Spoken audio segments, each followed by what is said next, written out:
ওটা আমার না। তোমারই তো, তুমি না সেদিন ভেতরে দিলে। দিলেই হয় নাকি? তুমিই তো বলেছিলে কিচ্ছু হবে না, তাহলে আবার এখন এই কথা বলছো কেন? এটা মনে হয় অন্য কারো। ছি হৃদয়, তুমি এ কথা বলতে পারলে? কেন বলবো না? আচ্ছা সত্যি করে বলো তো, আমরা যেদিন খেলেছিলাম সেদিন তোমার কততম দিন ছিল? 13 থেকে 14তম দিন হবে। ঠিক আছে, আমি আগে টিনা ভাবির কাছে শুনি।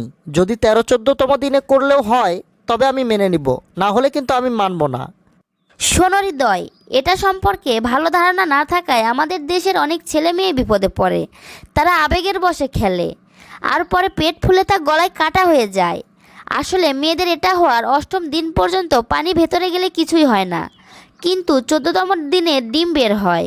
ফলে 9ম থেকে 15তম দিন পর্যন্ত ভেতরে এক ফোঁটা পানি পড়লেও সমস্যা হবে। তবে 17তম দিন থেকে আবার হওয়ার আগ পর্যন্ত বেলুন ছাড়া খেললেও কোনো সমস্যা নেই।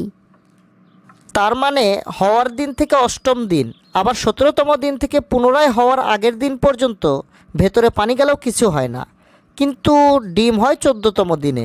আমি যদি 11-12তম দিনের দিকে করি তাহলে সমস্যা কোথায়? কারণ পানি 5 দিন পর্যন্ত সজীব থাকতে পারে।